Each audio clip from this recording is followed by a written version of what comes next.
नमस्कार विद्यार्थी मित्रांनो, आज पुन्हा एकदा आपण या ऑनलाईन क्लासच्या माध्यमातून जोडलेलो आहोत। यापूर्वीच्या तासिकेला आपण पहिला चॅप्टर पूर्ण केलेला आहे। त्यामध्ये आपण स्थूल अर्थशास्त्र म्हणजे काय, सूक्ष्म अर्थशास्त्र म्हणजे काय त्याचा परिचय पाहिलेला आहे। दोघांचा अभ्यास विषय, त्यांची व्याप्ती, दोन्ही अर्थशास्त्राची वैशिष्ट्ये आणि महत्त्व पाहिलेले आहे। आजच्या तासिकेला आपल्याला नवीन चॅप्टरची सुरुवात करायची आहे। त्या चॅप्टरचं नाव आहे उपयोगिता विश्लेषण, प्रकरण दुसरे, उपयोगिता विश्लेषण। आता उपयोगिता म्हणजे काय हे आपण मागच्या वर्षी 11व्या वर्गाच्या क्लासमध्ये चांगल्या प्रकारे शिकलो आहे। तर उपयोगितेचा संबंध कशाशी येतो, तर मानवी गरज पूर्ण करणारी जी वस्तू असते त्या वस्तूमध्ये गरज पूर्ण करण्याची क्षमता असते, म्हणजेच ती वस्तू उपयोगाची असते। म्हणजे मानवी गरज पूर्ण करणाऱ्या वस्तूमधील क्षमतेला उपयोगिता असं म्हणतात। आता गरज म्हणजे काय, मागच्या वर्षी आपण गरजेचे प्रकार पाहिले। गरज कशाला म्हणतात, गरज म्हणजे समाधानाच्या अभावाची जाणीव म्हणजे गरज होय। नंतर गरजाचं वर्गीकरण पाहिलं, गरजाचे प्रकार पाहिले, व्यक्तीनुसार, काळानुसार, स्थळानुसार, लिंगानुसार, संस्कृतीनुसार गरजा ह्या बदलणाऱ्या असतात, हे सुद्धा आपण पाहिलं। आणि गरजामुळेच अनेक शोध लागतात। गरज पूर्ण करण्यासाठीच हा मानव धडपड करत असतो। कोणताही मानव आपल्या जीवनामध्ये आपलं राहणीमान चांगलं असावं, आपल्याला चांगल्या चांगल्या वस्तू वापरता याव्या, म्हणजेच आपल्याला आपल्या जीवनाची समाधानाची पातळी उंचवायची असते, म्हणजे महत्तम समाधान मिळवायचं असतं। कारण प्रत्येक व्यक्तीकडे सर्वच वस्तू असतील असं नाही।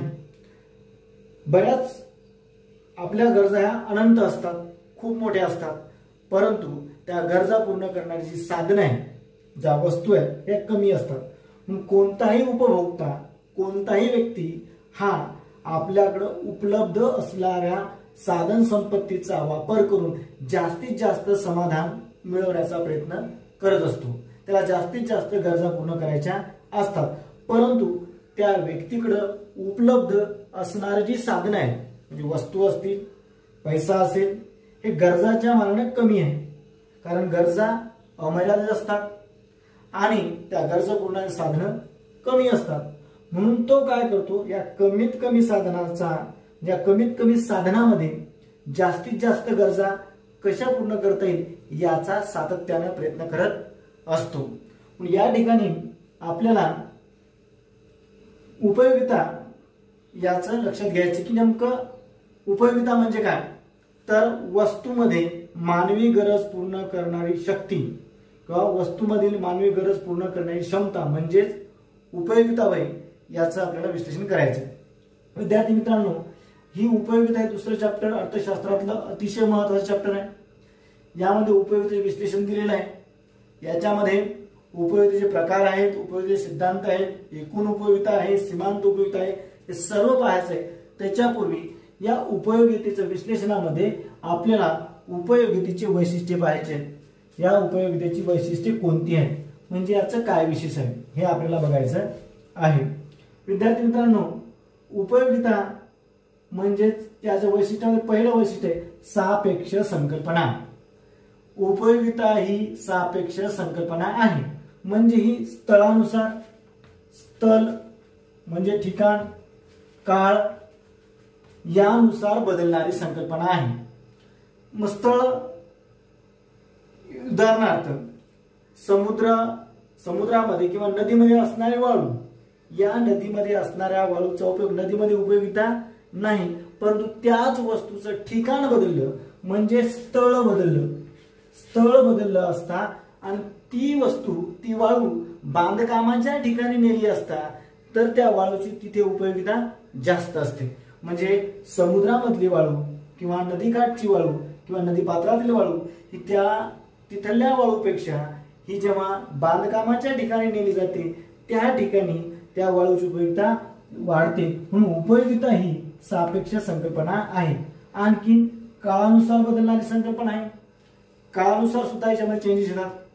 उदाहरणार्थ हिवाळ्यामध्ये आपल्याला लोकरच्या कपड्याची उपयोगिता असते, परंतु पावसाळा किंवा उन्हाळ्यामध्ये त्याची उपयोगिता नसते. त्याच प्रकारे छत्रीची उपयोगिता ही पावसाळ्यात जास्त असते, इतर ऋतूत कमी असते.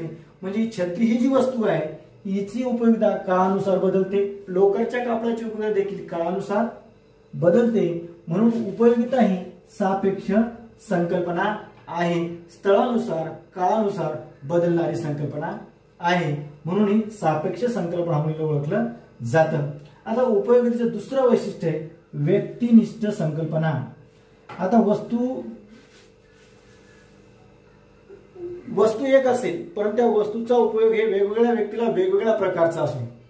वस्तू कोणतीही असो, प्रत्येक व्यक्तीला त्या वस्तूची उपयोगिता सारखी नसते, कारण व्यक्तीनुसार बदलणारी उपयोगिता असते. व्यक्तिनिष्ठ जसा व्यक्ती असतो, कारण प्रत्येक व्यक्तीची आवड निवड ही वेगळ्या वेगळ्या असते. त्याची सांस्कृतिक परंपरा, त्याच्या कुटुंबाची जडणघडण, त्याची ऐतिहासिक पार्श्वभूमी प्रत्येक व्यक्तीची ही चेंज झालेली असते, प्रत्येक व्यक्तीची बदललेली असते.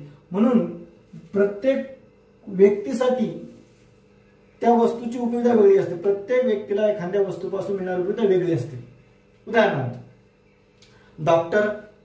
डॉक्टरला टेलिस्कोपची उपयोगिता आहे, पण सामान्य व्यक्तीला नाही आहे. किंवा जो व्यक्ती साक्षर आहे त्याला पुस्तकाची उपयोगिता आहे, निरक्षर व्यक्तीला नाही आहे.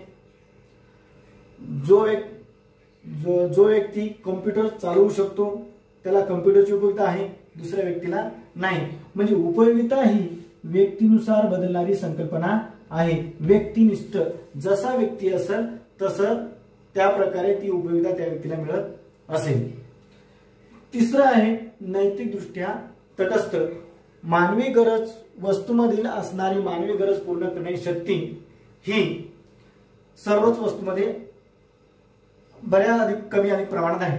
आता नैतिकदृष्ट्या म्हणजे काय, एखादी वस्तू चांगली का वाईट हा वस्तूचा दोष नाही, तो दोष आहे त्या वस्तूचा वापर करणाऱ्यांचा. उदाहरणार्थ चाकू आहे, चाकूमध्ये उपयोगिता आहे, त्या चाकूचा वापर तुम्ही कसा करणार हे त्या व्यक्तीनुसार व्यक्तीच्या इच्छेनुसार ठरणार. तो चाकू असं म्हणत नाही की चांगल्या कामासाठी वापर करा की वाईट कामासाठी वापर करा. उदाहरणार्थ हा जो चाकू आहे घरातला भाजी कापण्यासाठी केला तर ती एक चांगली उपयोगिता म्हणून त्याला ओळखतो. पण तोच चाकू एखाद्या डाकूनं चोरी करण्यासाठी, डकेती करण्यासाठी जर वापरला किंवा कोणाचा खून करण्यासाठी वापरला तर तो चाकूची दोष आहे का? म्हणजे वस्तूमध्ये मानवाची गरज पूर्ण करण्याची शक्ती आहे, तो गृहिणीची गरज पूर्ण करतो, तो डाकूची सुद्धा गरज पूर्ण करू शकतो. तिथे तो तटस्थ आहे. चांगलं की वाईट हे त्या वस्तूचा दोष नाही, तिचे काम करणार आहे, ती तटस्थ आहे. नैतिकदृष्ट्या तटस्थ. हे जो व्यक्ती तिचा उपभोग घेणार आहे तो चांगल्या कामासाठी घेणार आहे की वाईट कामासाठी घेणार आहे हे त्या व्यक्तीवर अवलंबून आहे. पण वस्तूचं काम आहे उपयोगिता पूर्ण करणे. तुमची गरज आहे ती गरज पूर्ण करण्याचं काम करते. म्हणजे तुम्ही तो चाकू घरामध्ये भाजी कापण्यासाठी वापरा किंवा तो चाकू तुम्हाला डकेती करण्यासाठी, चोरी करण्यासाठी त्या चाकूचा वापर करू शकता. चाकूचा दोष नाही, वापरणारा दोष आहे. कारण तो चाकू नैतिकदृष्ट्या तटस्थ आहे. त्याचं काम आहे की मानवाची गरज पूर्ण करणे. तो चाकू मानवाची गरज पूर्ण करतो. तो चांगली का वाईट हे त्या व्यक्तीनं ठरवायचं. म्हणजेच उपयोगिता ही चांगल्या वाईटाचं सांगत नाही, ती तटस्थ आहे. तटस्थ म्हणजे यूज करणाऱ्यावर डिपेंड्स आहे. ती जे आहे ते आहेच, त्याचा चांगलं वाईट असं काही म्हणत नाही. तो स्थिर स्वरूपाचा आहे. जो जसा वापर करेल तसं त्याचा यूज होईल असं त्याचा अर्थ होतो. चौथं आहे उपयोगिता व उपयुक्ता यात फरक आहे. विद्यार्थी मित्रांनो लक्ष द्या. उपयोगिता आणि उपयुक्तता या दोन संकल्पना चांगल्या प्रकारे समजून घ्या. बघा उपयोगिता आणि उपयुक्तता. पहिली गोष्ट उपयोगिता म्हणजे काय, वस्तूमध्ये मानवी गरज पूर्ण करण्याची क्षमता म्हणजेच उपयोगिता होय. आणि उपयुक्तता म्हणजे काय, म्हणजेच त्या वस्तूचा वापर करून जर उपभोक्त्याचं हित होणार असेल, कल्याण होणार असेल त्याचा फायदा होणार असेल तर त्या वस्तूमध्ये उपयुक्तता आहे. उपयुक्तता याच्यात फरक आहे. हे दोन्ही सारखं नाही. उपयोगिता आणि उपयुक्तता याच्यामध्ये फरक आहे. तो फरक काय आहे तो लक्षात घ्यायचा आपल्याला.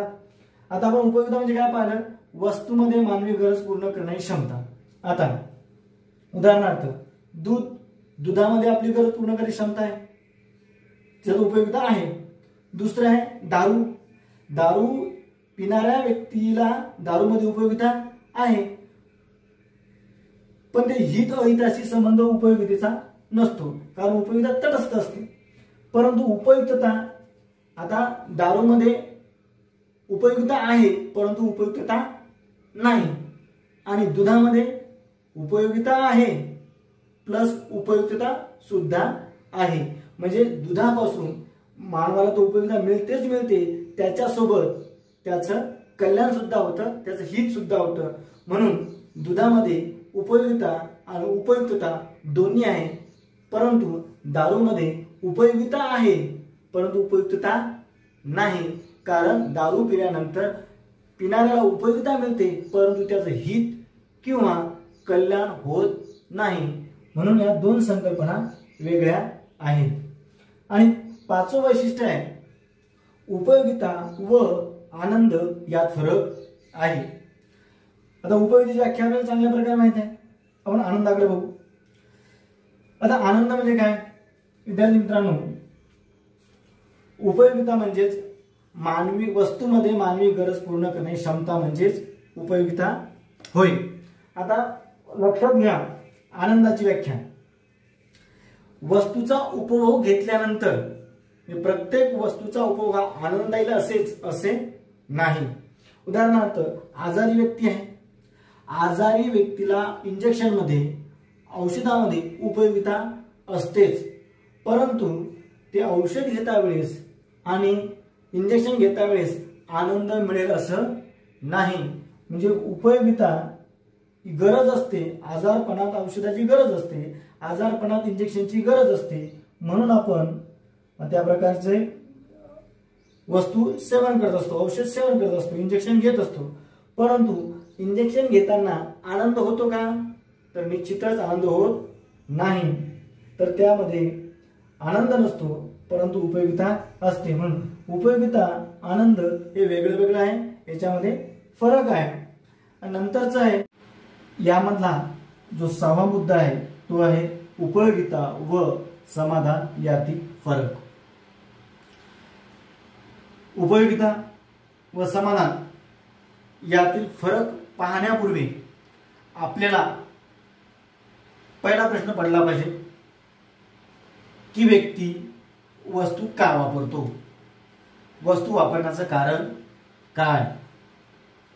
कोणता व्यक्ती वस्तू का वापरतो, तर त्या वस्तूमध्ये उपयोगिता असते.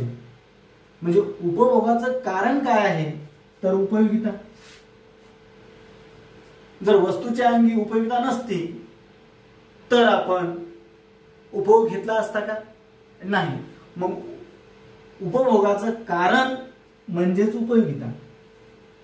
वस्तूच्या अंगी जर उपयोगिता नसती तर आपण वस्तूच वापरली नसती.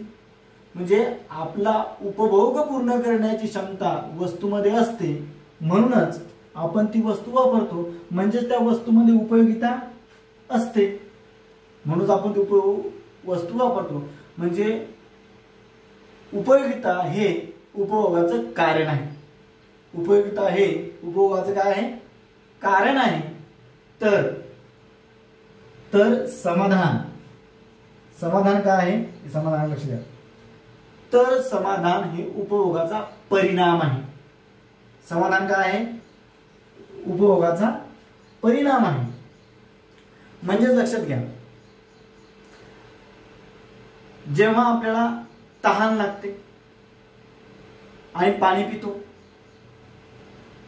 पाण्यामध्ये उपयोगिता आहे म्हणून आपण पाणी पितो.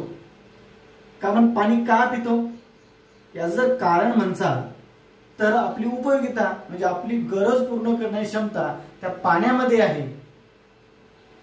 म्हणजेच पाणी आपली गरज पूर्ण करते, म्हणजे आपला उपभोग पूर्ण करते. का पूर्ण करू शकते? तर त्याच्यामध्ये उपयोगिता आहे म्हणून पाणी आपली गरज पूर्ण करू शकते.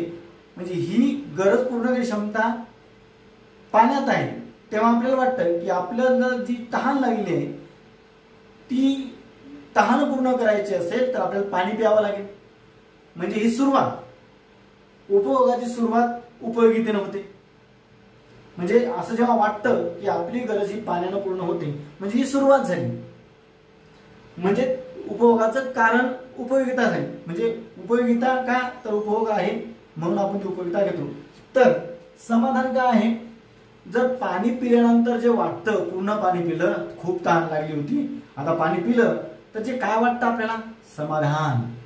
म्हणजे ते वस्तूचा वापर केल्यानंतर आपल्याला जे वाटतं, जे फिलिंग होतं, जी भावना बनते त्याचा संबंध समाधानाशी आहे. म्हणजे समाधान म्हणजे वस्तूचा वापर केल्यानंतर आपल्यावर जो परिणाम होतो त्या परिणामाशी समाधानाचा संबंध आहे.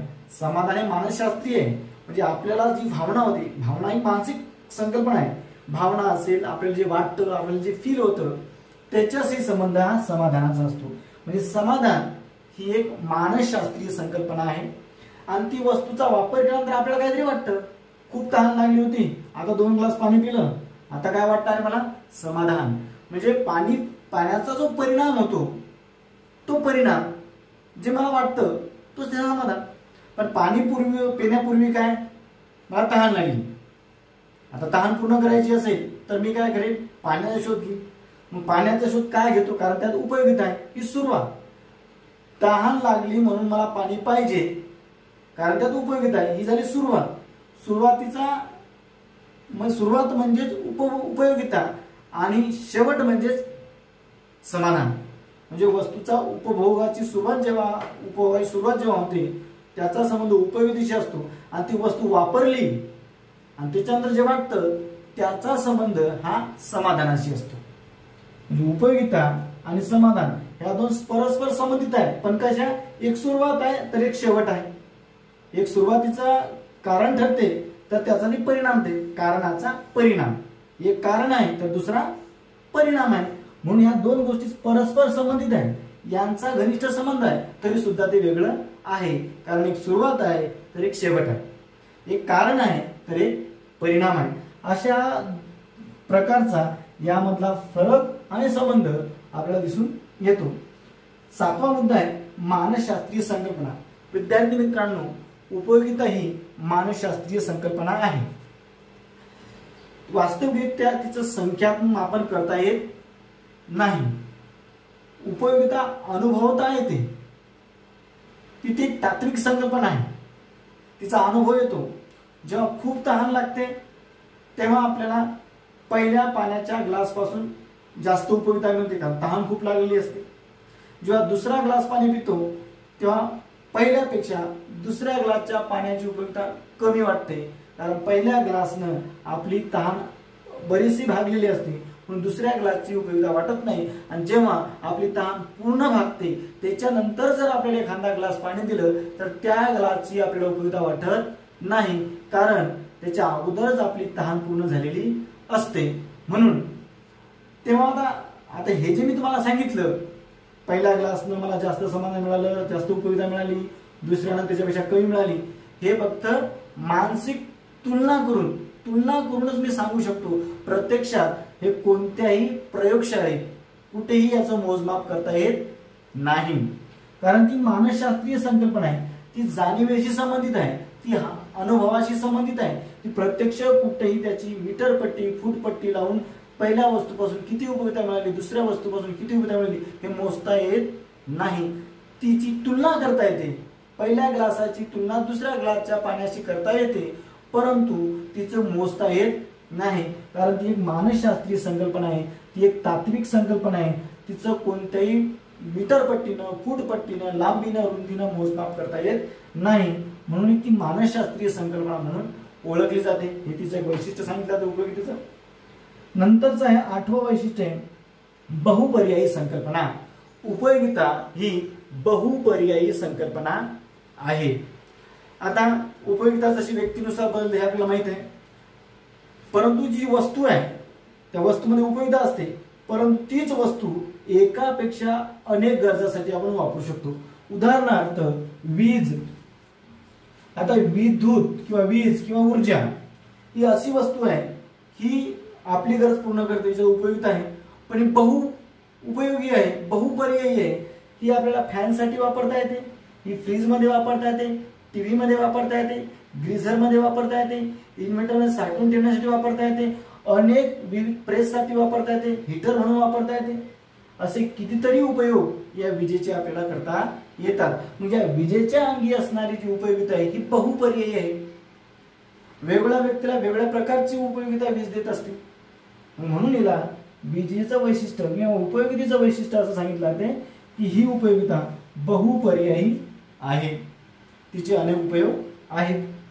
आणि 9वं वैशिष्ट्य, उपयोगिता ही गरजेच्या तीव्रतेवर अवलंबून असते. आता ज्याला जेवढी जास्त गरज तेवढी त्याची उपयोगिता, त्या व्यक्तीला त्या वस्तूची उपयोगिता तेवढी जास्त असते.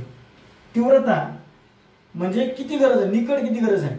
आता विद्यार्थी मित्रांनो बघा, आज संपूर्ण जगभर कोरोना व्हायरसचा फैलाव झालेला आहे, अनेक रुग्ण यामध्ये वाढत आहेत. आता आपली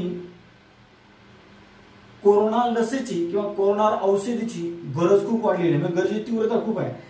आज जर कोणत्याही देशात या कोरोनावर जर औषध निघालं तर सर्व देश पटापट त्याची मागणी करतील, सर्व देश त्याची डिमांड करतील, कारण सर्वांना त्याच्यात उपयोगिता आहे. कारण लाखो पेशंट प्रत्येक देशात झालेले आहेत. भारतासारख्या देशात आज रोजी 10 लाखापर्यंत तो आकडा गेलेला आहे. एवढ्या मोठ्या पेशंटला त्या औषधाची गरज आहे, तीव्रतेनं गरज आहे, अत्यावश्यक आहे. जर ही मिळाली नाही आणखी 1-1.5 वर्ष तर कितीतरी लोकांचा यामध्ये बळी जाऊ शकतो. म्हणजे आपली गरज वाढलेली आहे, म्हणजे कोरोना लसीची, कोरोना औषध तीव्रता वाढलेली आहे, सर्व जगांची वाढलेली आहे.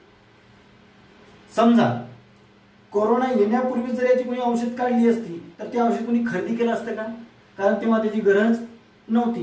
किंवा काही कालांतरानं साधारणतः 1-1.5 वर्षात हा कोरोनाचा लसीचा औषध वापर झाल्यानंतर किंवा पेशंट कमी झाल्यानंतर किंवा सगळ्यांना ते औषध मिळाल्यानंतर पुन्हा या औषधाची गरज राहील का, तर या औषधाची पुन्हा गरज राहणार नाही. म्हणजे एवढ्या तीव्रतेने राहणार नाही. कमी अधिक प्रमाणात पेशंट येईल तर कमी अधिक प्रमाणात त्याची डिमांड होईल. परंतु आज सध्या रोजी या जगात 1 कोटीच्या वर पेशंट गेलेले असताना त्याची तीव्रता खूप जास्त आहे.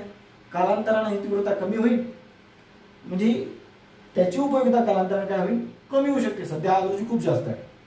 म्हणून गरजेच्या तीव्रतेवर उपयोगिता अवलंबून असते. हे एक त्याचं 9व्या नंबरचं वैशिष्ट्य आपल्याला सांगता येईल. 10व्या नंबर आहे मागणीचा आधार. वस्तूच्या अंगी उपयोगिता असते म्हणूनच तर वस्तू खरेदी केली जाते. जर तिच्यात उपयोगिता नसती तर केली असती का, नाही. उदाहरणार्थ कोरोनाचं औषध आज जर निघालं तर तिला मागणी येणारच आहे. जर नाही निघालं तर शोध चालू आहे, सध्या निघेलच. परंतु गरज जेवढी जास्त असेल तेवढी त्या वस्तू डिमांड येते, म्हणजे उपयोगिता आहे म्हणूनच मागणी निर्माण होते. जर एखाद्या वस्तूची उपयोगिता नसेल तर तिला डिमांड येईल का, तिला मार्केटमध्ये कोणी घेईल का. उपयोगाची वस्तू नाही, कोणी जरी विकायला आणली तर कोणी घेईल का, तर अजिबात घेणार नाही. म्हणजे उपयोगिता आहे म्हणून पुढचं जे सिद्धांत तयार झालेले आहेत, मागणीचा सिद्धांत आहे, मागणीच्या सिद्धांतानंतर पुढचा सिद्धांत आहे, याचा सगळ्याचा संबंध हा उपयोगितेशी आहे. म्हणून अर्थशास्त्रात उपयोगिता ही जी संकल्पना आहे, ही जी कन्सेप्ट आहे, अतिशय महत्वपूर्ण आहे. कारण याच्यानंतरचे जे चॅप्टर आहे ते आपल्याला याच विश्लेषणाच्या आधारानं किंवा याच्या संबंधित संकल्पनेच्या आधारानं स्पष्ट करायचे आहेत, समजून घ्यायचे आहेत. म्हणून ही उपयोगितेचे जे विश्लेषण आहे किंवा उपयोगितेची वैशिष्ट्ये समजून घेणं आवश्यक आहे. साधारणतः 10 प्रकारची वैशिष्ट्ये आपल्याला दिसतात. पहिलं होतं सापेक्ष संकल्पना आहे, स्थळ काळ सापेक्ष म्हणून आपण पाहिलेलं आहे. दुसरं आहे व्यक्तिनिष्ठ संकल्पना, व्यक्तीनुसार बदलणारी संकल्पना आहे. नैतिकदृष्ट्या तटस्थ, उपयोगिता चांगलं वाईट सांगत नाही, ती तटस्थ स्वरूपाची असते.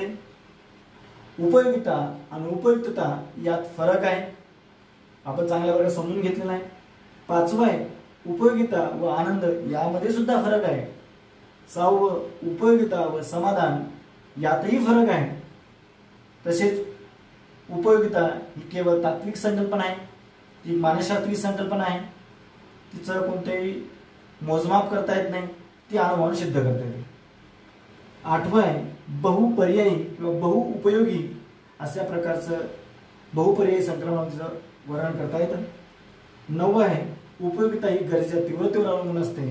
आणि शेवटचं आहे मागणीचा आधार म्हणजेच उपयोगिता आहे म्हणूनच मागणी आहे असं आपल्याला सांगता येतं. विद्यार्थी मित्रांनो, काही अडचणी असल्यास तर माझ्या वैयक्तिक व्हॉट्सअप अकाउंटशी संपर्क साधून तुम्ही विचारू शकता.